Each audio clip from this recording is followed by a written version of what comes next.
Okay, let's start with 1 or 2 cloves of garlic. Just big slices are just fine. And then 2 shallots. Again, just some big old chunks are no problem. This soup's all going to get blended up, so your knife cuts don't really matter too much.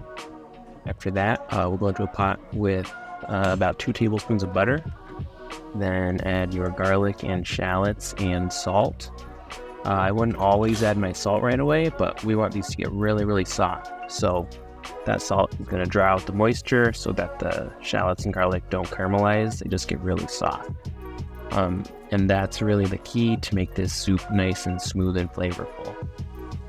After that, once they're really soft, add in 1 can of San Marzano tomatoes, or any high quality tomatoes will work just fine. Rinse your can out with a little bit of water and pour that in.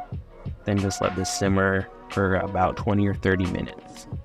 After that, it'll have reduced by a little bit, and we can add about 1/3 cup of heavy cream. You can do this dairy-free and substitute the butter for olive oil, and then just skip the cream. But if you want a creamy soup, this is what you need. Bring that back to a simmer, and then go right into a blender. You could do this with a hand blender as well if you don't have a blender. It won't get quite as smooth, but as long as you got your garlic and shallots nice and soft in the beginning, you shouldn't have a problem. It should still be have a pretty nice texture.